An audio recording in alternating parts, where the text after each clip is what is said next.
Hayden, you know when kids come up to you and say, I've got a joke, and 90% of the time it's something along the lines of, what's pink and an animal? And they say, it's a pig. Yeah, and they expect you to laugh. Usually completely rubbish, but you laugh anyway, right? Yeah. Exactly. Well, sometimes it gets some absolute corkers. So here's my favourite ever joke from a child. Ready? Okay. A man walks into a library, walks up to the receptionist and says, hiya, can I order some fish and chips, please?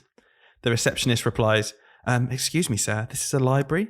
And the man replies saying, oh, sorry, can I have some fish and chips, please?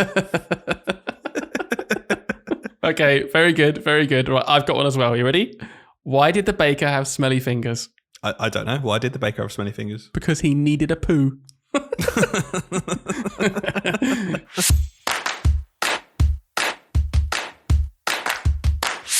Hello everyone, welcome back to episode 7 of Teach, Sleep, Repeat. My name is Dylan. And my name's Hayden. And we've had some lovely feedback from last week once more.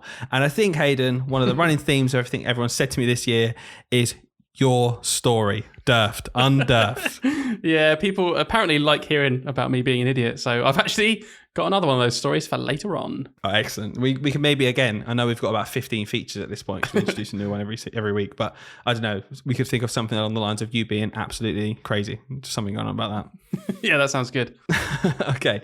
But yeah, in general, thank you so much again for the feedback. We say this every week, but we see the follows going up on Spotify. We see the ratings going up. We see the retention staying high. And we're just so grateful for you guys who come back every week and for some reason want to listen to this. It's unbelievable to us. Just one step closer to that podcast money, isn't it, Dylan? That's what we're doing it for.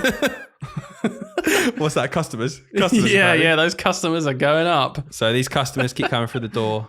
That's exactly what I want to see. Anyway, Hayden, another big week in education when we think about it. We're going to come on to the strikes later on.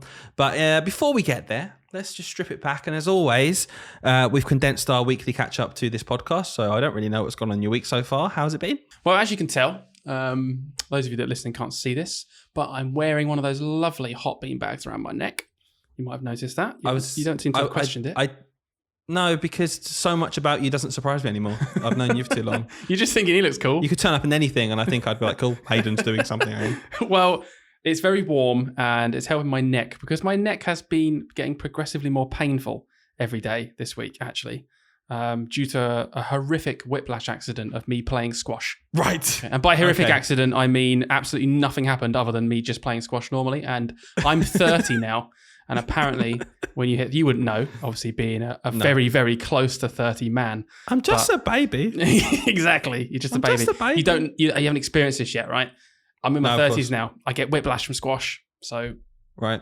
that's... So starting the podcast off strong with a story about you hurting your neck playing sport. Nice one. Yeah. Anything else going on this week or? I mean, you're going to hate me because I know you're a little bit annoyed that I play squash without you. I also went to the driving range. Go on. Okay, so elephant in the room. Let's just address this now, Hayden, because what better time than in front of an audience of people to address this of customers, this horrible revelation in front of our customers that seems to worry that we used to play golf and play squash quite a bit, and you haven't played for in a while. You seem to play with someone else. Yeah, so. Well, now that we don't talk to each other in the week, I have no reason to invite you to these things.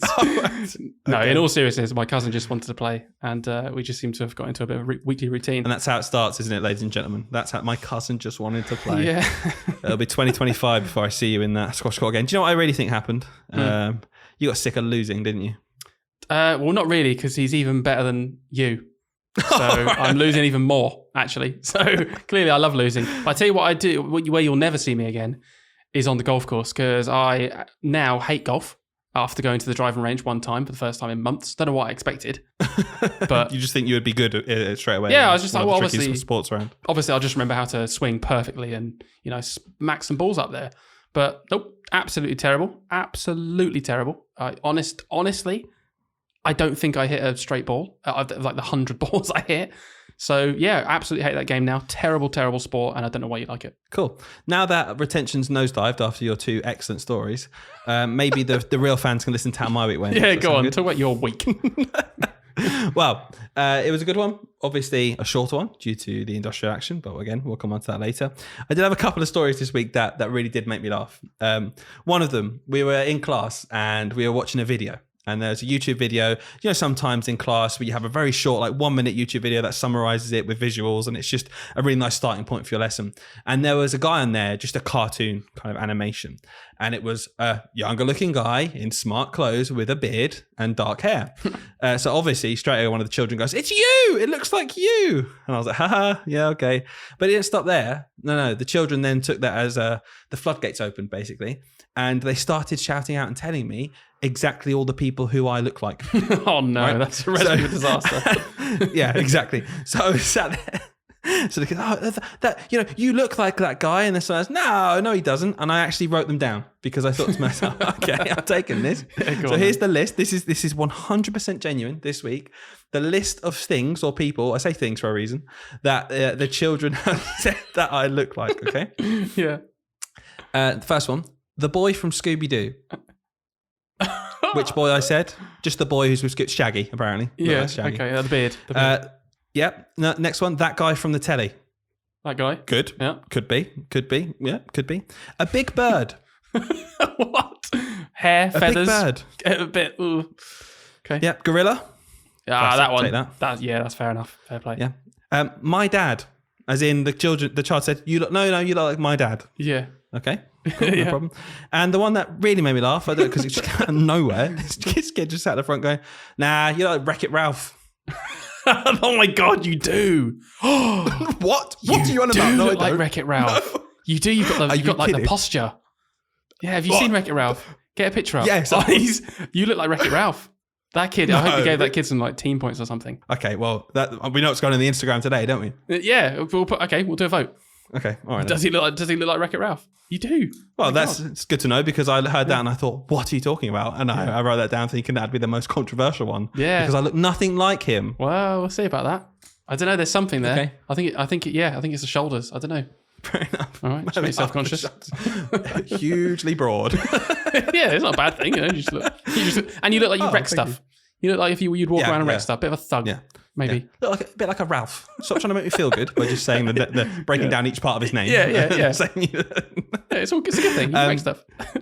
Okay, fair enough. There was one other thing, and this really this is detrimental on me, but it really made me laugh. You were with me actually on this one, so I can tell you the first half of the story, and you won't know the second half. So we kind of gate crashed the club, didn't we? One day this week, there was an after school club going on. Oh yeah. And the children were making cards because Mother's Day is coming up. So the children were making a card for someone at home. Didn't have to be their mother, could be any significant person in their life. And the teacher was explaining this as Hayden and I walked in. So obviously, being the nuisances we are, we then kind of said to the class, "Oh, lovely. So in an hour's time, I'll come back and I'll collect all my cards to Mr. Price." A few of the children in there obviously were in my class for maths and English. And you could see them going, yeah. And I was like, cool, nice one. Clearly, the teacher was like, why have you done that? Because this meant to be lovely cards for home. Now they're going to make cards just for their teacher. So an hour goes by and I nearly forget. So it's just time for them to be leaving, right? So I go back round to where the club is, which is next to the door where the children go out. And they were just being excused. There was only a few children left. So I go through the door and there's one child there who turned around and said, oh, we're going to do them for you next week. Because they've decided actually next week that I think the teacher must have said, let's do one for someone at home this week. Next week, we'll do one for Mr. Price. Yeah. We're going to do one next week. We're going to do one next week. And we're going to do, and they started listing things that the teacher had obviously said that are my traits that can be pictures of me, right? So yeah. You've got a pen behind your ear. You've got a beard. You've got a jumper, because I usually wear a jumper with my collar. You look like Wreck-It And then Ralph. this other child, Wreck-It Ralph, was kind of just stood there staring at me, looking a bit confused. But wasn't looking at me, was looking at like my jumper, like my chest. And she's like, and then she kind of looked up at me and she went, "Has it been snowing?" I was like, what? No, it's snowed early. It's snowed early. No. Why have you got snow on you? Dandruff. Oh, that's so embarrassing. Was it beard dandruff? It was beard dandruff, yeah. My beard had got way too long. You can see if you watch the reels. It's gone. You could start. I went home that day like immediately. I'm shaving my beard. Yeah. Picking all the skin out of your face. That's such an insult. That's hilarious. That kid, and I tell you what, that kid knew it was not snow, and they knew they were doing you wrong. Do you know what? I genuinely think this child thought it would have been snowing. Okay. Honestly. Okay. Honestly. If that makes you feel and if better. they didn't, well, Good one. Good one, Yeah, kid. that's what I think. Can't wait to see As your you're card. crying. That's what I Can't thought. wait to see your card next week. Miss, you got any Tipp-Ex? I need to do his jumper. That's so good. I've actually been asked if I get dandruff, but that's a serious question because obviously I'm bald. So a kid has said, "Would you get dandruff?" And I was like, "Well, no, funnily enough, just a greasy head."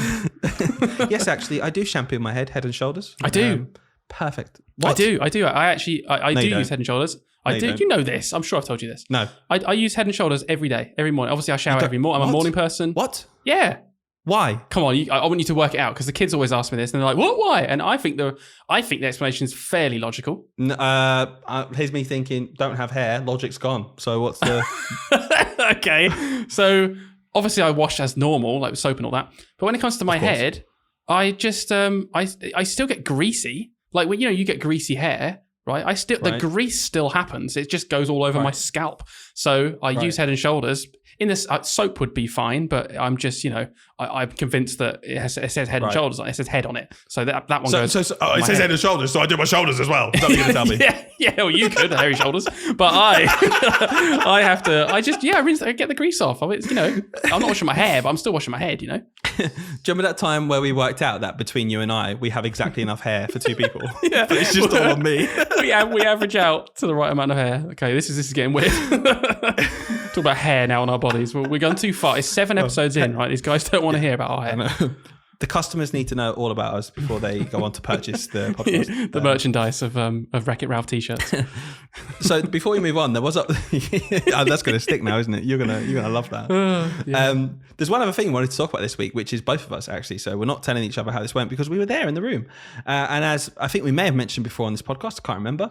Hayden and I are the maths coordinators in our school, and we are in that squeaky bum time, as we like to call it, where Ofsted, never heard that term. Just made me laugh like a little child. Where Ofsted are pending, essentially. It could be any time. Great time. And as a result, I've been maths coordinators and very much looking as if our subject will be the subject of a deep dive when it comes to Ofsted inspectors coming into our school. Big push at the minute for us to get prepared and as prepared as possible. And as part of that this week, we met with a woman who's been helping our school out, getting prepared as possible for Ofsted when that eventually comes. And we had a meeting with her. And I wanted to talk about this because there's this culture, isn't there, Hayden, in school? And it's been dubbed Mocksted. And it's very much, it's got negative tendencies when we hear Mocksted. And I just wanted us to discuss how what we did, actually we came out of it feeling really positive and it being really useful, and how it might contrast with what other people may have experienced before with similar situations from their school, trying to run through what an Ofsted process might be like and get ready for it.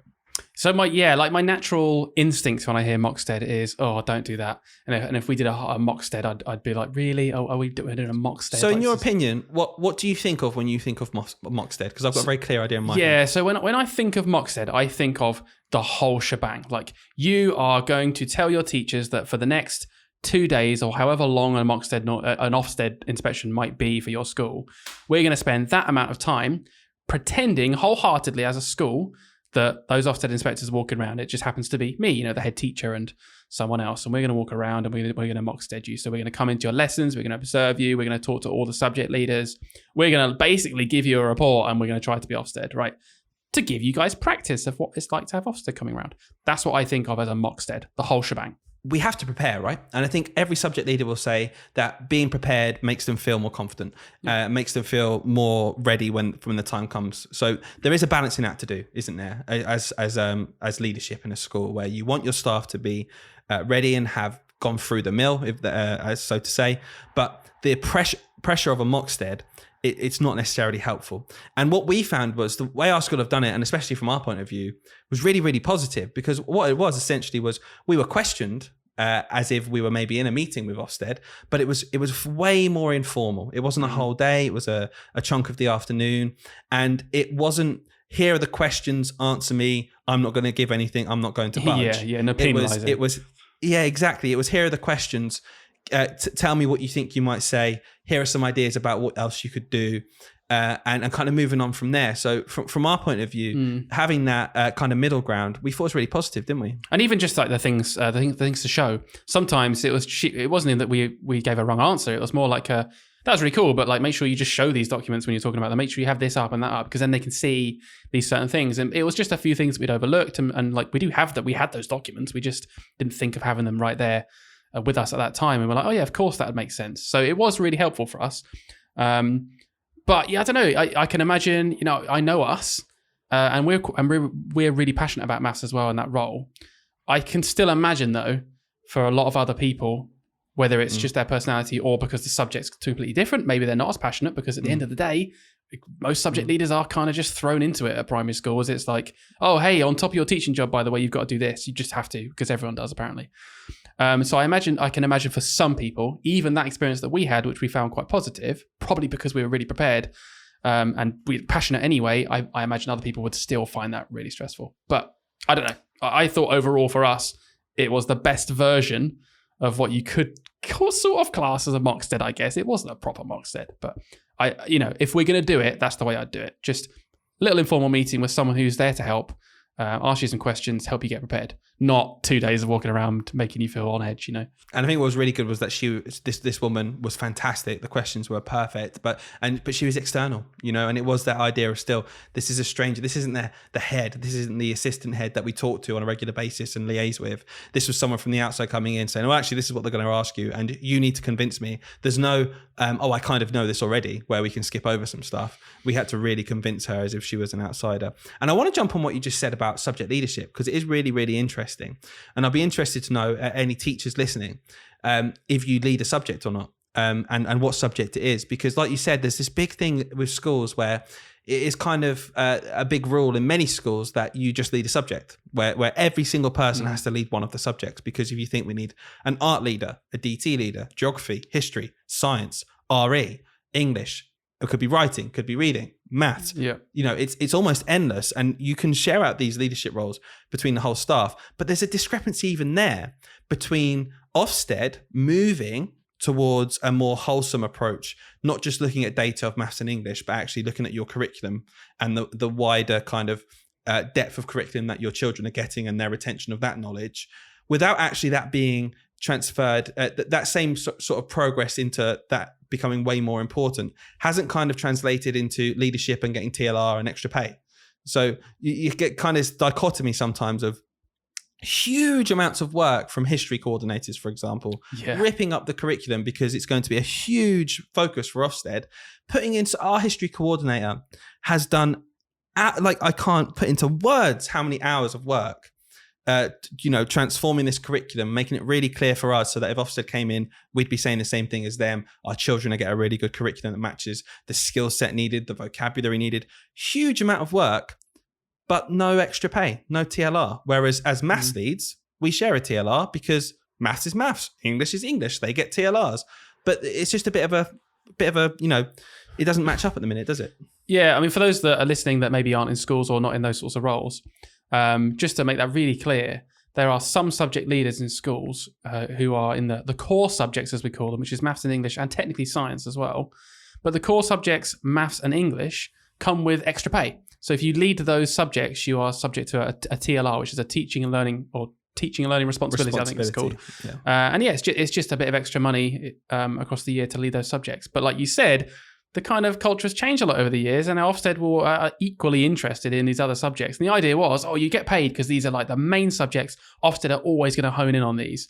But it's changing, they hone in on everything fairly equally, and people aren't paid to lead these other subjects, which is just as much work, if not more sometimes, than the people doing the maths and English. And it does make this strange, scenario of people getting paid for something and not for the other. Well, the good thing is, Hayden, like we said last week in our cold open, you've got PPA, so 2 hours a week, just fit it in there. Yeah, exactly. Just do it then. And it's really interesting, just last point on that. Lots of schools now, you don't even get a TLR for English and maths. It might be given to someone on the, very, very, very common, very common. I saw a poll. It was more people didn't get TLRs for leading those subjects than did. No way. And it's that classic, let's make it fair and equal. None of you get anything now. Yeah, I can see that. Because honestly, I know it's stupid, but that was my first thought. I was like, well, at least it's a step towards fairness for everyone. It's just that everyone's being screwed. It just goes into this kind of whole system of massive underfunding, where we're in a culture where we can be asked to do this huge job just because. And I think this might lead nicely, Hayden, into our next section, which we're going to dive into these next round of strikes. So talking about strikes, I was going to mention this earlier, but I thought I'd wait for this section, right? I don't know if you've seen this, but I've already fallen into this trap. And I think it's kind of sad, really, because when I was leaving on Tuesday this week, obviously knowing that there were strikes on Wednesday and Thursday, and the majority of our school was striking, I was watching people taking home like piles and piles and piles of books and tests and things. And I was thinking, oh, God, as I was walking out with a bag full of tests, because we've had test week, and I've left school on Tuesday at about 5:45. The school was kind of closing, and I simply hadn't had enough time to get an entire batch of tests marked, which is what we're doing. And I thought, oh, here you go, I'll do it tomorrow on my strike day. And then I got really annoyed at myself because I'm paying for that. I'm paying to have the next day off, to strike, to take industrial action, make a point, make a stand about, lots of different things. One of them being the sort of working standards, the well-being of us. And I'm marking tests at home. And I just thought, Christ, how many other people, how many listeners right now can honestly say that they went home and they striked and they didn't do any work? I don't know about you. It's such a good point, and it leads really nicely into something else I wanted to talk about. But you've hit the nail on the head, right? When teachers are striking, number one, our pay is taken, right? We're not doing it. We're not sat around doing nothing and getting paid still. We pay for that out of our pay packet. But number two, it doesn't get rid of all those things we've talked about over the last few episodes, that extra part of the job, right? It doesn't get rid of that. Those things still need to happen. We've essentially just got rid of that contact time, that teaching time. All of the other stuff, like you having to get those tests marked and put onto the area, it still has to happen at some point. And what really, really, really infuriates me, and it's something that maybe we could talk about now, is kind of before, when we talked about strikes, it was very much strikers versus non-strikers in terms of teacher versus teacher, right? And there was fallout, and it did get ugly. And I'm the first to put my hand up and say that in the initial kind of discussions about striking, I was definitely more on the edge of course you should strike. Of course we should strike because of this and this. And I'm very aware that sometimes when I get into it, because again, I am passionate about it, that it may sometimes come across as a bit condescending, especially to those who maybe just couldn't afford to strike for whatever reason. Yep. And I think I've come back from that a lot more now, especially after having 4 strike days within about a month. I mean, that's a huge hit for anyone. Yeah. But the thing I noticed this time, and perhaps you could tell me what your position on this is that teacher versus teacher again, but within people who did strike. Because I heard stories last time of teacher who decided to strike, but on their day off, didn't go to the picket line that was arranged at their school, and didn't actively go out and, let's say, traditionally strike, right? And the next time they met as a union, when they were discussing about their next round of strike action, the NEU rep in their school, who was a teacher obviously, made the point of kind of calling those people out almost, right, as if to say, and said this exact line, which I really disagree with again. So I'm not just militant NEU, of course, but it was, it's not a day off, it's a strike day. You need to come and show your support on the picket line. And I know what I thought to that, and I wonder what your reaction is to that. My gut reaction to that is that that's not the only way. That's not actually the point of striking. Like, the point of striking is not to go out there and get in people's faces to say, well, I'm striking. The point of striking is to not be at work. Like, ultimately, that's the thing. You're going to have the most impact you're going to have is by not being there, putting that pressure on the government to take action, right? Obviously, there's the step up where, you can also, you can be quite, like you said, like militant about it. You can get out there on the streets, you can get your signs out, stand on a picket line and do those things as well. But I don't like the idea of basically insinuating that, well, you're doing nothing by just striking and by being at home. Like, you're not doing nothing. You're still not being at work. You're still making that point, that impact from the government's perspective, So yeah, I would be annoyed if someone had said that to me. But equally, I get it. You know how you said you were passionate, right? Like, yeah, you clearly want to talk about this, but I can understand why someone would be that passionate again on that next level, and maybe be a bit condescending, be a bit rude, you know? Please understand, if you're listening to this, that we don't actually want to strike at all. Of course, we don't actually want this. But the level of disruption is level 1. Going up and showing up in London is level 2. It is better. Of course it is. I completely get that. And I completely agree. But again, maybe it's where I fell on the other side of actually, I'm going to use this day off to rest or catch up or recuperate or do what so many other teachers did, which comes into what you said later of last time. Lots of people were marking independent writing. That takes a long time to mark properly. Yeah. Lots of people were catching up on tests. And I just wanted to tell this story right now because it shows how conflicting I am, because I didn't do it, but I really appreciate, if you're listening to this and you went to a picket line and I have so much respect and praise for you. And I want to say thank you, because today, obviously there's lots of other strikes going on as well. There's junior doctor strikes. There's other strikes. Even the BBC, I think, local BBC people are on strike. It was a huge day of strike action. I was driving past our local hospital today, and we were in traffic. It's like backed up traffic. And we kind of come to a stop outside the hospital where there was this whole group of people congregated, almost like a picket line, a demonstration, to show their support. And then when we started up again, we drove past them. I beat my horn and gave them a wave, right? And they were really happy. They were cheery. And I felt 2 overriding emotions. And it was crazy, right? It kind of just whooshed over me. It was like I was in assembly all over again. It whooshed over me because the first one was almost like regret. I kind of wish that I was doing that. I was thinking, okay, I'm going to see my family today, so I don't regret that. I had a really nice day on my strike day. I went to see my family. It was perfect. It was a really nice kind of day just to catch up with them, saw the little ones. It was really nice. But I kind of regret not showing my face and just, showing that support in that next level, like you said. Yep. But then the overriding emotion after was, pride and like passion. And I was so happy for, like, I know they're striking and I can't really put this into words, but my whole being was taken over with, yes, like solidarity. Like you've just, well done. You've put yourself out there, and I thank you, because I just hope that this stays, this feeling of it's unjust, this feeling of you are the people who are the glue to this country, the nurses, the healthcare, the teachers, the railway workers, the shop workers. These are the real people who actually keep our country together, and they're saying no. And I just got emotional almost. I really did, genuinely. And I just thought, brilliant. Like, look what you're doing. You've taken a cut. You've taken a pay cut to argue how you're not getting paid enough. If that isn't the ultimate show of how much you believe in something, then what is? And they were just wondering why Wreck-It Ralph was driving past in a car giving them support. They were happy to see you. It was nice to see a character so big and so popular do that and show support. No, but jokes aside, I do agree. And even listening to you tell that story, I almost got like secondhand emotions there, because I know exactly how you feel, because I would be the same.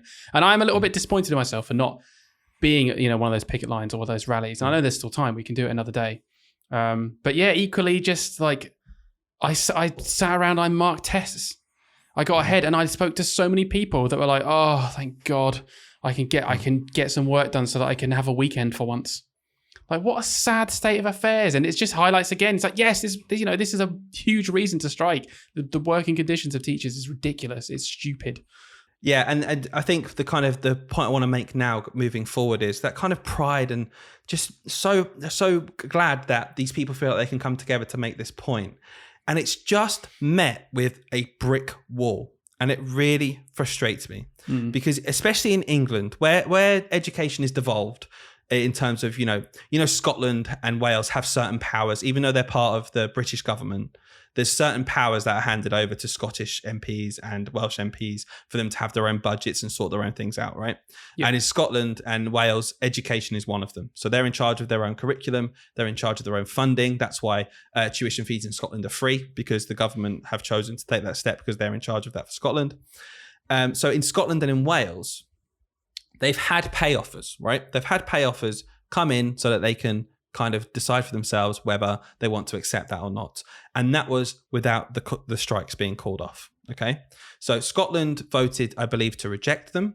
Wales is currently now, having received the offer, called off the strikes to ballot their members to see if that's what they want. Okay. Right.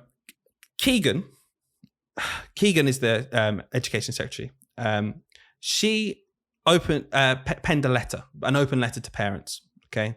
And in this letter, it was released the day before the strike, so on Tuesday, I believe. And it was just classic government kind of like safety net of framing the unions as the bad guys.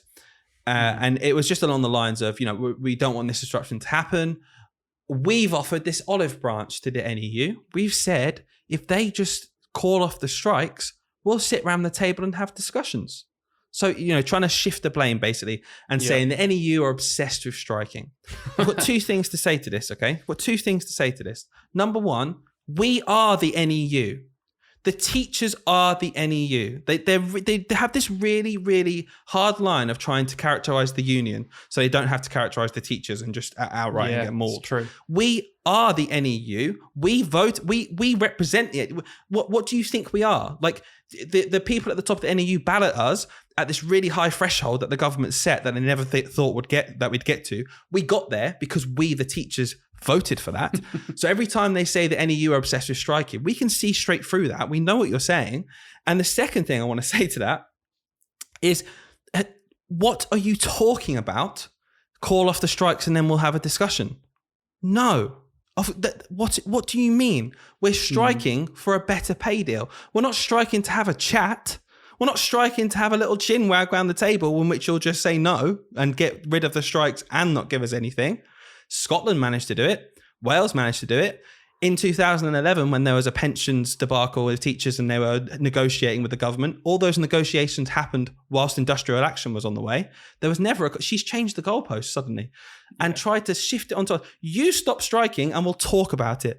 You're talking like a teacher to your class. You start behaving yourself and maybe we can go out for golden time. It's not going to cut, is it? It's exactly what you said. It paints the NEU, us, teachers, literally everyone in education, it paints them as the bad people. Simple. It's a clever plan.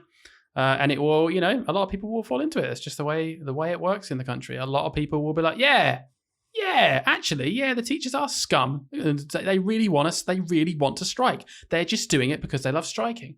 And I just hate that people, like so many people, can't elevate their thinking slightly more to questioning, option A, suddenly hundreds of thousands of teachers and educational staff are all scum now, despite doing a job that's like inherently like relies on people caring about children. They're all scum now and they've all become greedy in unison at the same time. That's mad, haven't they? And they all hate children, so they're striking.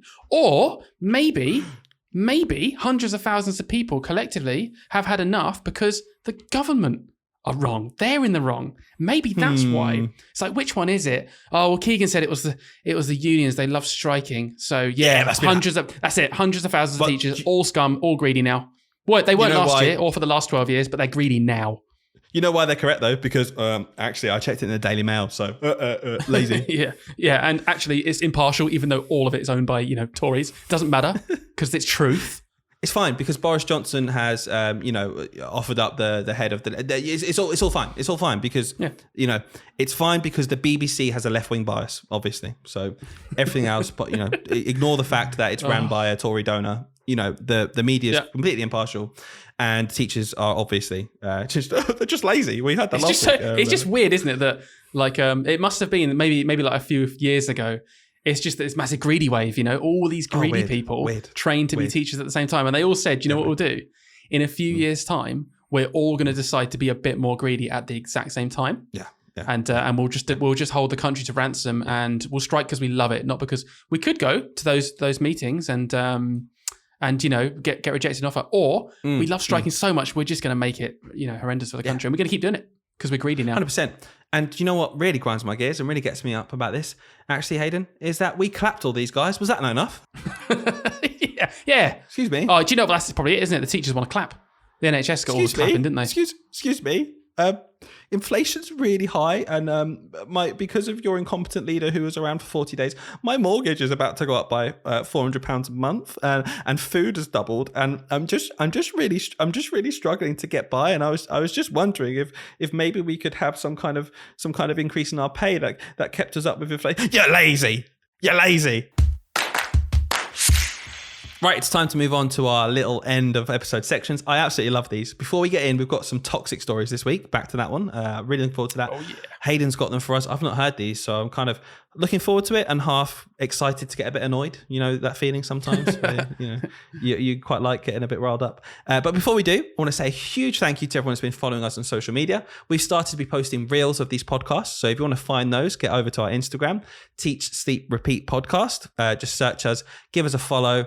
We post as much content in there as possible. We have an email account, teachsleeprepeatpod@gmail.com, where you can send us your funny stories, where you can send us your anecdotes, where you can send us your confessions or examples of toxicity in the school. And the very last thing, massive thank you, because it makes such a difference when people find us, for the reviews. If you can do one thing for us, well, I'll say two. Give us a follow on Spotify, give us a review, and that goes for all of your accounts where you might find us, iTunes, Amazon. It goes so far for us, and we really appreciate it. So thank you very much. Hayden, I've done my bit. I've done my little plug. Yep. We don't have a sponsor, so I'm sure you guys don't mind me talking for a minute about that.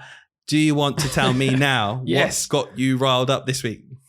Yeah, absolutely. Now, I'm hoping these will spark a discussion. Like you said, get a bit riled up maybe. They're not crazy things, okay? But they're just a good discussion point. So I saw recently, I heard just from reading some things online, there was a TA just asking for a bit of advice and saying that they've got a contract that starts at 8:30.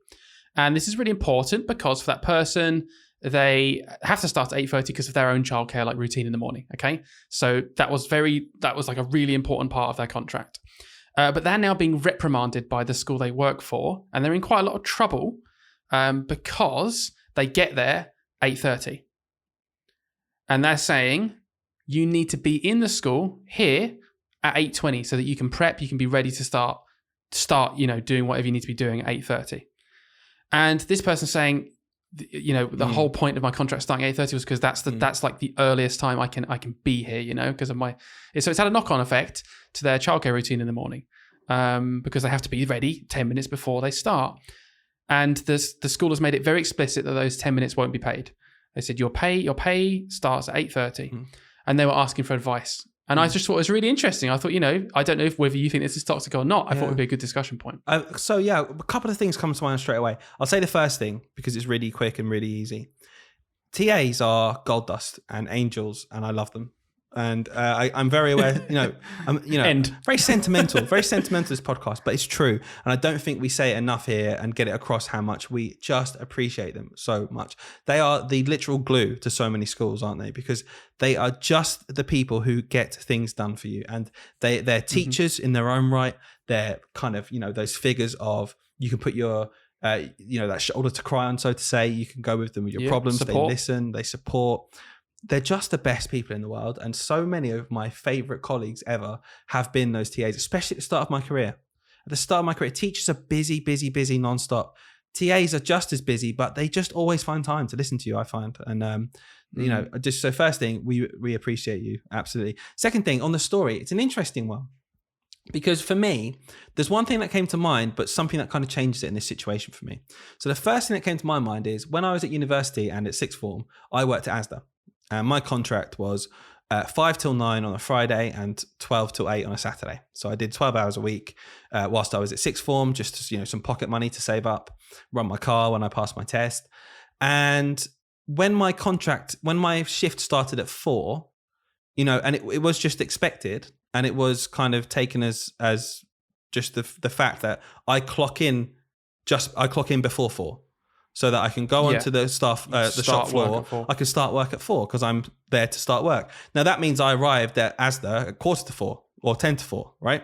And I walked through the outside door into Asda at 10 to 4 because then I would go to my locker, put my things away, maybe get a quick drink, and then be on the shop floor ready to start work. So my initial thought there was, okay, well, actually, I think it's quite normal in the world of work for if you're your contract starts at a certain time, you're expected to actually be working at that time, and anything you don't get paid to travel to work, your travel time isn't paid.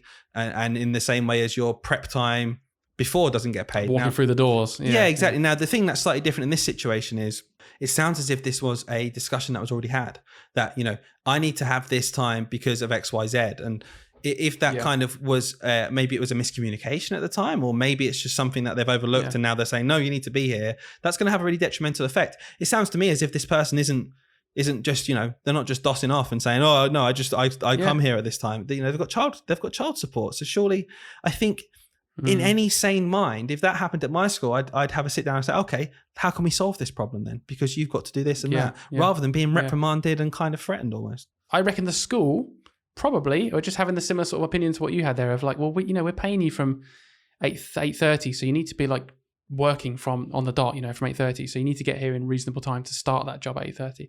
But it did make me think, and I don't know if I want to go down this rabbit hole really now, but it did make me think about, are we all just, are we just sucked into this culture, which is actually inherently just wrong of like, end of the day, you're paying for my time. I am here at 8:30. I'm walking through the doors at 8:30. If you weren't paying me, I wouldn't be here. Like, this is not my choice. So I'm kind of like, well, should we just change the culture a bit? Should it be, we pay you from the second you get here, because actually you're not here for a jolly. Even walking through the doors and going and putting your stuff in a locker when you're at Asda, that's still your time. You're not doing that for fun. You're doing that as part of the job. It's just that we've convinced ourselves that no. You can only be paid for the second your labor is making money for the company. And anything it takes to be there, no matter how hard we make that, that's not paid. That's just, you just do that. Yeah. So I don't know, do we just need to have a bit of a shift in thinking? It's an interesting one. I don't necessarily think that expecting someone to start their work when their contract starts is out of the is extraordinary. Is an odd thing. No. I think that is something, like you said, ingrained in the culture. So it's a weird one, but yeah, I think the specifics of that case. I hate when people in the position of power immediately go to kind of like, wielding the knife almost and be like, well, no, it's unacceptable, rather than just, okay, let's make this work, because they're human beings. Yeah. Okay. Let's start your contract at 8:40 then. Yeah. To give you time, and you can still get an 8:30 if that's going to be the thing. Yeah. You're going to maintain. You have to be 10 minutes early. I bet the reaction to that would be, oh, thank you. Yeah. Sounds good. Or, or actually, I need the extra 10 minutes. Could I stay 10 minutes later at the end and maybe prep the next day? Prep the next day then. Yeah. I don't know. So that's the end of that story. I've got another story. I'm going to just jump straight in with you here. This one was actually, it's quite refreshing, but I've seen this story lots of times, and I know you're going to be like, oh yeah, I've heard this before. Okay. It was a PGCE student. So PGCE is what Dylan and I both did. It's a 1-year teaching course, and you have to have a degree already to be able to do the 1 year. If you don't have a degree already, you have to do the 3-year course, right? So this person was doing the PGCE, and they were just talking about how they felt like in their placement school, which is about 9-10 weeks of practicing teaching at a school, they were just abused and used as free labor, and they were given absolutely no support, to the point where they felt like they were actually treated really badly. They were talked to rudely, and they were just basically used as free work in the school. There was no development for them. And then this person was then questioning, because of these experiences, and also seeing all of the extra stuff that teachers have to do, which again, go back and listen to our PPA silly joke that we made at the start of last episode, because it highlights all of these things. They realized that actually there's a lot more to teaching than maybe they thought. And they sort of left with the question of, is this job worth doing? Have I made a terrible decision? Was what they put. Yeah, it's so common. It's so common. A couple of things to kind of dissect there. The first thing about almost like free labor with students, right? It's such a fine line, because truly, genuinely, when I trained, I made the most rapid progress in my teaching, in my confidence, and in my ability to deliver lessons well when I taught more and more. Okay. So the idea of actually teaching lots, I personally felt like that was a real benefit. Okay. Now everyone's different, and that kind of journey to teaching a certain percentage, I think it works up to like 80% by the end, is different for everyone depending on what they need. But the line though is exactly that. How helpful is what's happening? Are you with the same maths class every day, planning a sequence of maths lessons, seeing how the children develop, seeing how they use previous learning to build on day by day, delivering that lesson yourself, planning future lessons based on where they are? That is very different to being asked in the morning, oh, year 3 teacher's off, can you go and do some year 3 maths? Oh, by the way, in the afternoon, year 6, they've got a trip and we've got the residential and the kids are left behind. There's no teacher to teach. Can you go and take the residential? You're not even teaching, you're just babysitting children and doing like tie-dye. Just covering. Yeah, just covering. It's very, very, very different. And I can see the temptation for staff, for SLT in schools that have lots of students to save a lot of money on cover, right? By using these students. But there's a moral obligation. If you have students, you have decided that you're going to help develop them and you've got to do that. And that's got to be sacrosanct, I think, throughout. And what's best for the student has to come first. And not only are you not paying them, in a lot of cases, they are paying to be there. People that don't have funded courses, if they're just doing a straight up PGCE and they've been hit with the full $9,500 or whatever it is these days fee for that year, they are paying to be in that school. They're paying for your experience and training. And yeah, I agree. There is a fine line, and it can be so easy because schools are so horrifically underfunded and under so much stress that I could see the temptation of a leader going, oh, we could pay for a supply teacher, or we've got that student who has got a day where they get to just go and observe people. Should we just ask them to cover this and say it's their experience? And it's like, I can see it because they probably convince themselves it's a really good experience. Really good experience. You're going to cover that year 3 class. You get to teach year 3s. When really, okay, there's some experience there, but that's not what they're paying for. They're not paying for that, And so I just thought it was an interesting one. If I remember correctly, schools do actually receive a nominal fee, but they do receive a fee to take students as well. And I know it's something, it's not a lot, but the idea is that you might have to arrange cover, not for the student, but for maybe the mentor to be out of class and have meetings, right? And maybe that funds could go towards that. Like the idea is that it has to be centered around the student. And it's so sad, isn't it, that student, their experience has directly led them after first placement to go, okay, well, what's the point? My response to that person, if they were listening, obviously they're not, but if they were, and anyone that's in the same situation, would be, give it another try. Go to another place, go to another school. And generally, do you know what my advice generally to people who are having a really bad time at the moment in schools is? Schools are it's just so not regulated at all. Schools are so different from one another. Before you pack it in, because you've had a bad experience, I just urge you, go and try another place. Obviously, you don't have to do that. You can do what you want. But for those that feel like they love teaching and there's just something, that's changed their mind over the last few years, try somewhere else. Changing schools can be a game changer for a lot of people. Absolutely. Because there are some fantastic schools out there. We moan a lot because we want to relate to some of you guys that, you work in a tough job. But equally, there are some amazing schools out there who have amazing head teachers, amazing TAs, amazing student teachers who get incredible experiences. I had an incredible experience training to be a teacher. I'm pretty sure you did as well. I had a fantastic experience. And because, I will say this, that the school really did give me that chance to kind of, teach. I covered sometimes, but that was, very rare. And I absolutely agreed to that. And I felt like I really made a bond with my class. And the teachers and my mentors around me were unbelievable. And I will always be in debt to those people. And for that reason, I like to think that no matter how stressed I get, I would be there to offer help to anyone, entering the profession. We will get to the stories from the classroom, but we're going to do really quick confessions because this is kind of like this is the result of us kind of opening this can of worms of 7 different types of strands of parts of the podcast. Yeah. So we've got some confessions now. I really, really, really like this one because this one kind of leads on last week where we talked about the Haribo. Okay, so anyone who follows our Instagram as well will see that after our Haribo story last week about the teacher who literally ate the remains of the Haribo bag, even though it was for the party at the weekend, you will see that I this week had to hand out some sweets. And I tell you what, I noticed straight away that there were 2 bags of 22, right? So I was like, that's 44. There are not 44 kids in my class. I can't wait to take a leaf out of that person's book. So I dismissed the children. I kind of left the girl handing out the Haribos as they went out. And I said, oh, coach, join the back of the line and I'll see you out. And she came out and I saw her out. She didn't have any Haribos left in her hand. And I was like, oh, jackpot. I've got like 12 bags of Haribo waiting for me in the classroom. Went back completely empty. Turns out she'd given the last few kids like 5 each just to get rid of them at the end. Oh, no. But anyway, this story, it's linked to Haribo. I'll just read it out to you because I got sent it on Instagram. That's the place to be, guys. Teach, Sleep, Repeat podcast. Get on Instagram. Share your stories with us. You could be on the podcast. Not really a confession. So this person just thinks that already is sticking by this. It doesn't think this is a bad thing, but more of a way forward in life. I used to teach a class of 36 children. That's in its own, that's crazy. One day, they'd all won a mini packet of Haribo. Can't remember why, but it's just something I did every now and then to entice them into working hard. They were so desperate to eat them in class that we decided to strike a deal. The agreed payment to open them now and eat them from each of them was to sacrifice one Haribo each to me. They weren't bright enough to realise that I'd basically ended up with a full-size bag back and was loving life. Happy class, happy teacher.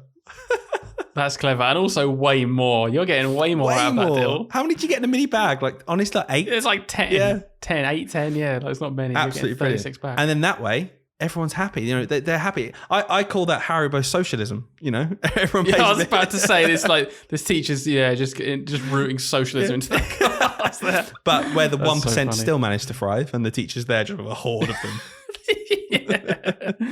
That's brilliant. I thought that was a really good one. I've got another one as well here. This one's slightly longer, and I'll save this for stories. Okay, so we're going to have stories, guys, because it's less of a confession, more of just a crazy thing that happened. So, do you have any confessions? Sure. Well, yeah, I was gonna say I've had a confession in this week, which really genuinely made me chuckle. Okay. So you haven't heard this. Obviously, I've saved it for you. I'm going to read it out to you exactly how it's written. 'Cause I like the ones that were well written, guys, by the way. Like the dolphin one we had a few episodes back was really hilariously written. So yeah, please do take the effort to do that. You can be one of our favorite customers. Okay. Wreck-It Ralph approves. I love all my classes. I just need to say that before you read on and think I'm horrible. Oh gosh, this is a great start. What have they to say to start off a story? Right. Children love to draw you stuff. Okay, any teacher listening right now is thinking, yes, Christ, they do. Anything. It could be a 15-second drawing of you, completely terrible, complete lack of artistic prowess. So true. But you always act unbelievably grateful and impressed at what they produce. That's what we do. Which is what we do. Put it as up on the teachers, wall, right? It's going right there. Exactly. It goes somewhere. And once you break that seal of being really impressed at this terrible art, they won't stop. One year, I was so desensitized due to the 10 pieces of art in quotation marks, I'd received that week, that it usually went in the bin instead of home to my art wall, as I told them. However, I slipped up once, just once. I used the bin in my classroom, which I assumed was still yet to be cleared by the cleaners. Ooh. How wrong I was. Oh no. Fast forward to the morning, and a child is questioning as to why their beautiful painting of me as a Pokemon was in the bin. Folded up in the bin.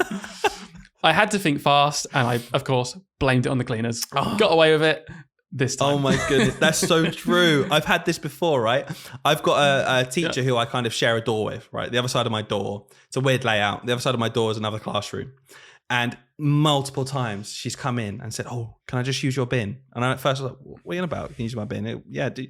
But in my head, I was like, "Don't you have your own bin?" Like, of course you can, but why are you coming in here? She's like, "Oh, I just don't want to see that I'm throwing away their work." And honestly came in with like a handful of like, so you do like big A3 paper bit of work that doesn't go in the book. Yeah. But then she was like, "Oh, I don't want them to see it." So this person clearly had more foresight than the one you Exactly. You might take some pictures of it or something, but you're not keeping the work there. The We've all done it. Like I just know people listening to this thinking, "Oh, I've absolutely done that." And it sounds really horrible. It sounds really mean, but it's not. It's just, you get a bit desensitized to it because they see that you like something they've done. So they're like, "Cool, I can do that in 3 seconds." Yeah, absolutely. They just draw a squiggle and give it to you. And you're like, "Oh, yeah, thank you." And it does build up. And, as lovely as it is, you just, the lovely bit is the moment where they see you accepting it. So obviously afterwards, I don't really want a pile of these bits. They go in the bin. They get folded up and they go in the bin. Have you ever had it before? Some of the more special things I'll keep, but there's little ones, Have you ever had it before where they'll come up to you with a picture, right? And you think they're just showing you it, right? They're like, "Look at this." Yeah. Right? And then you're like, "Oh, lovely." And then they kind of just stay there staring like, I'm like, "You're right." It's like, "Yeah." Like, "Okay, right." "Oh, is that for me?" "Yeah." Oh, right. Yeah. Oh, thank you. Yeah. It's literally just their name, right? They've just written their name in like pink pen. Is that? Oh, thank you. Lovely. Thank you. Yeah. Well, and then literally they'll say, "Where are you going to put it?" "On my desk." "On my desk." Don't you? Yeah, I'm gonna put it here, Clear. Absolutely. and you'll forget about it tomorrow. It'll be gone. Yeah. Or when the most brutal one is when they ask you to name it. Oh, What is it? What have I drawn? Ooh. Like the kids, they want the gratification of you telling them what they've drawn, but you don't know what it is. Oh, is that? So you guess? Is that? Oh, I'm thinking that's a lovely animal. No. Oh, Okay. Yeah, no, it's not even an animal. Crikey, I'm glad I didn't say cat. That's my mum. Oh, okay. Oh, brilliant. She would love that. Why don't you take that home to her? Why don't you go show her that? Have you ever seen as well? This just seems to be a common thing that I see quite a lot. When kids make cards, just like last minute, they find out maybe it's an adult's birthday or like another child's birthday in the class, and they always want you to sign it. That's just a thing for some reason. Like, can you sign the card? Can you sign the card? And then and it's always a piece of white A4 paper folded terribly in half, not properly. They've written in like a pink highlighter or something, "Happy birthday" on the front, and then they've just gone around the class and got some people to just write their name in it. And like the ultimate win is, how many adults can we get to sign this card? They go around the playground and be like, "Can you sign the card for so and so? Can you sign the card?" And the best thing is, it's just so they've left it in their tray at the end of the day. It's just hanging out. They haven't taken it home. Yeah, that reminds me of oh man, this made me laugh so much. I'm hardened to it now because it's happened loads. But in my first year of teaching, I really put like heart and thought into these Christmas cards that I got the kids, and I was like, I'm going to give all my kids a Christmas card. It's going to be really nice. Write them all a little message, and handed them all out as you do. And most kids open it there and then we sort of moved on. I forgot about it. At the end of the academic year, so like 7 months later, we were just doing a tray clear because I had those little trays under the desks, and I was looking through this one boy's desk, helping him. He didn't want to clean it. He's been really grumpy, and I just pulled out my completely unopened, sealed up Christmas card from the depth of his tray because he just couldn't have cared less about this card. That I was like, oh, they'll see so much sentiment in this. No, they didn't. He couldn't get Not less. one bit. I love how like each year that goes by, less and less of those sentimental things happen because you just realise that you could be lovely and sentimental and nice to them. You don't have to spend hours and hours creating a personalised bracelet for them to wear once and before it breaks and never have it again. Yeah, that's so true, isn't it? The time in to the sort of sentiment out, you work out that there's you were getting it wrong before. How many children have that gift I made in that first year where I literally... I can't believe I did. I went to one of the Hobbycraft and I bought those tiny white beads with letters on. And every single child, I made them this kind of bracelet thing with their name on, right? And the funniest bit was where I realised I completely wasted my time was when we were walking out on the last day. We were walking out on the last day. 3 kids had broken and snapped all the beads everywhere on the floor on the playground, just gone. And they didn't care. They didn't care. But, oh, it's gone. Oh well. And I cared more than they did because I spent hours doing it. Yeah. Oh god, that's so funny. That's brilliant, So guys. true, If you it makes us sound really heartless, doesn't it? Yeah, a little bit, but what can you say after this long? If you guys have any other confessions, I love that we've started this because the confessions, they are brilliant. Do let us know specifically on our Instagram. So do find us or email us at the email. You know what it is. Let's move on, Hayden, to stories from the classroom. Right, I'm going to start this time. Is that okay? Absolutely, go. Because I'm just latching on to what happened in the last episode where apparently people found it really funny to hear how much of a moron I am. Honestly, I'm so glad more people are noticing because I feel like I've had a front row seat to this for years now. And I was thinking this show, it needs to be commissioned by someone and this podcast can be the place because honestly, you're just like a walking meme. You're just a joke on legs and in the nicest way possible. That sounded so horrible. I'm crying now. I'm just so everyone knows. You can't see it. When I say joke on legs, I mean you bring joy and laughter and happiness. Oh yeah, all right, Wreck-It Ralph. That's enough. Anyway, yeah. So people loved the undurfed story more than I thought they would. I was very undurfed. Good. And so I've got another one. It's it's not as good as undurfed. It's just. Way to hype up the customers, Hayden, before you start. It's not as good. Yeah, it's terrible. Stop listening. Turn it off, to be honest with you. No, so this is just another one of me being a bit of an idiot. And I've got another story afterwards with the children. Okay. So one day after school, again, maybe 2 years into teaching, I was there. It was like 6 p.m. It was really late. I was dying to go home. But we were doing geography the next day. And I really wanted to make it not one of those geography lessons where they just stare at the screen and you show them pictures of maps and things. I was like, I want to get the maps out. And I was looking through all the resources cupboard and I found this tray of maps. And I can't even remember what was on these cards. I think it was like little continent cards or something, but they were like a playing cards, except there were hundreds of them, hundreds and hundreds. But they were supposed to be elastic banded into like little groups. Sure. And they were all just messed up. And someone had just put them back in there one day and not sorted them out. So I had them out on a table and I was in another teacher's classroom. I think we were just chatting at the end of the day. And I spent, honestly, like an hour sorting them out. An hour sorting this tray out, just chatting away, finding all the cards, matching them up. I didn't have any elastic bands. I was just thinking it'll be fine because I've put them in piles so I know where they are. Put them in this tray with the maps next to them. Gone 6 p.m. now. I'm walking back to my classroom, one of the last people in school. Hard floor. The cleaners had already cleaned it, right? I didn't look at the sign because it's me. And obviously, I just didn't even think that they might have done that. And I just fell. I slipped. Classic like banana slip. Like my legs went up. And I slammed the floor, and I think I cracked my elbow when I did it. It hurt so much, but I was holding this tray of stuff, and it just like comically just went everywhere, like absolutely everywhere. The whole hour had been wasted because all of these cards were just scattered across the floor, and I got so angry, and I just like basically kicked it all to the side, shuffled it. I just went home. Didn't even do it the next day. I didn't have time to sort it out again. Did the boring lesson instead. I was so frustrated. You turn it up at the front. You're at the front of the class in a sling the next day, and the kid's like, "Oh, this lesson's so boring." And you're like, "I know." Yeah. So there you go. Just another vision of me being a complete idiot. Okay, so I've got one here. Once I forgot to tell my student that you had to be out of school by 6 p.m. So when the bell goes in this school at 6, you literally have 5 minutes to get yourself out of the building. So this bell isn't like a warning. It's the school's closing now, leave. But everyone knew that, obviously, apart from the student. Well, one day I went all rogue and I actually left by 4:30. The joys of having a student. Because as you know, sometimes if your students taught both your lessons, they're going to mark the lesson. You can head off early. Happy days. I said goodbye to the cleaner on my way out of the building and thought nothing more of it. Cue a panicked call from my student at about 6:30. She was locked in the building and had set the alarms off. She couldn't break out of the school. The cleaner hadn't realised I'd had a student and had locked up knowing that I'd left, so didn't come and check my classroom. I was notoriously the last one left on a Friday night usually. I had to drive back to school. Thankfully, I was relatively local at a friend's house and had to talk her through how to get out of the building and also then help her climb over the gates to escape. Oh my God. Needless to say, I never forgot to tell a student teacher about the 6 p.m. curfew again. Can I just say, that's so what good. A metaphor at the minute for the idea of teaching and stuff. Climbing over the fence, get me out of here. Get me out of here. I'm climbing. I'm going. I never forgot to tell a student teacher that even though the job finishes at 4:30, you'll still be there at 6:30 needing to do more and you need to leave anyway. Oh, honestly. What the idea of a student teacher feeling need to be there at 6:30 as well. I was like, what? Like what? It must be. Imagine how terrified you'd be. Because like I've actually heard of another member of staff, but way more experienced, just being locked in their office because they didn't realise the school had been locked up and the cleaners hadn't checked.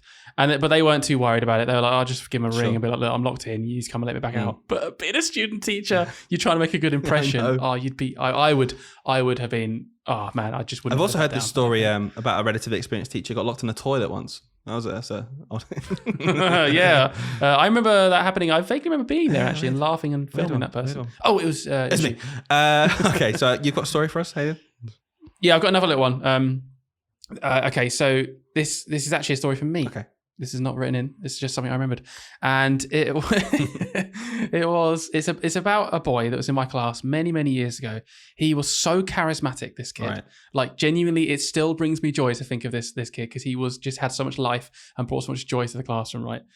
But anyway, we once went on a school trip and it was an overnight school trip, just one night away, the classic residential, but a little bit younger. Normally you do it in year 6. We were doing it in year 4. Oh, it's quite common, isn't it, to do that as like almost like a warm up for the week long one later. Well, apparently, yeah, I'd not heard of it before, but this is what we did at this school. And I thought, okay, that's cool. They're a bit younger, but as expected, a lot more tears and things like that from children. And we have like a lights out. They're all in one corridor, basically. All these rooms next to each other in one big corridor. And I'm kind of at the end. But we patrol for a while because you know what they're like. If you've been on a residential before, they want to stay up as late as they can and mess around with their mates. Of course they do. How often do they get to do this, right? So I never feel that bad about it. I'm just like, let them live it down a bit. They'll all fall asleep naturally eventually. So I'm going through the rooms. Most of them have got their doors slightly open because they didn't like the idea of having it closed. And I was like, that's fine because it's a like completely locked building anyway. And it's just us in it. And I had like a sock in the door just to keep it, just a crack bit of light in, it's a little. Yeah. So I'm going through, I'm listening, poking my head through some of them, just making sure. I'm thinking, yeah, they're asleep. This is like 11:30 now to midnight maybe. They've been asleep for quite a while. They've had their kind of their calm down from being so excited. Oh yeah, because they would have gone to bed at like 8, 9 o'clock. So they've had their couple of hours of being maniacs. And I'm walking through. Yep, another quiet one. Open that one. Mrs. Stevens. A little question where someone's like a bit scared. I was like, "You'll be all right. You'll be okay. You'll be all right, mate. You're all right. Just get some sleep." I go to the next room, and this boy's in, right? Open the door, lights all on, every single child in bed except for him. And guess what he's doing? Topless pull-ups. Topless pull-up on the bunk bed. He looks at me, he just goes, "All right, Mr. Stevens."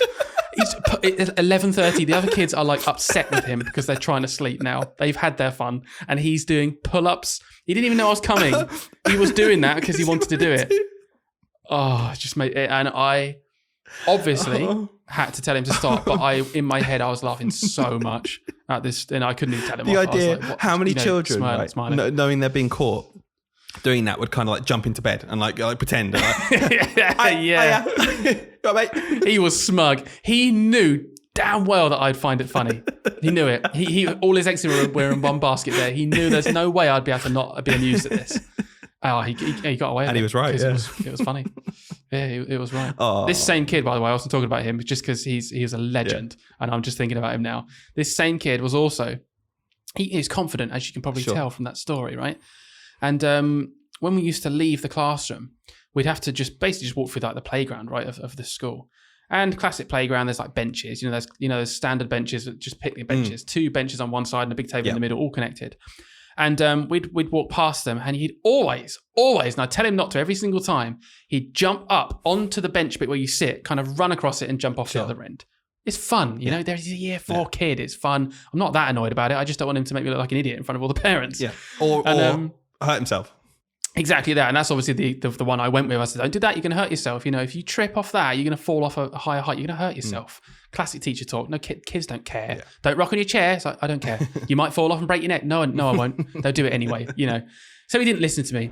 One day, it's raining. Oh, you see what's coming here? It's raining. He knows he's not supposed to do it. I've told him a million times. He ran up to the bench.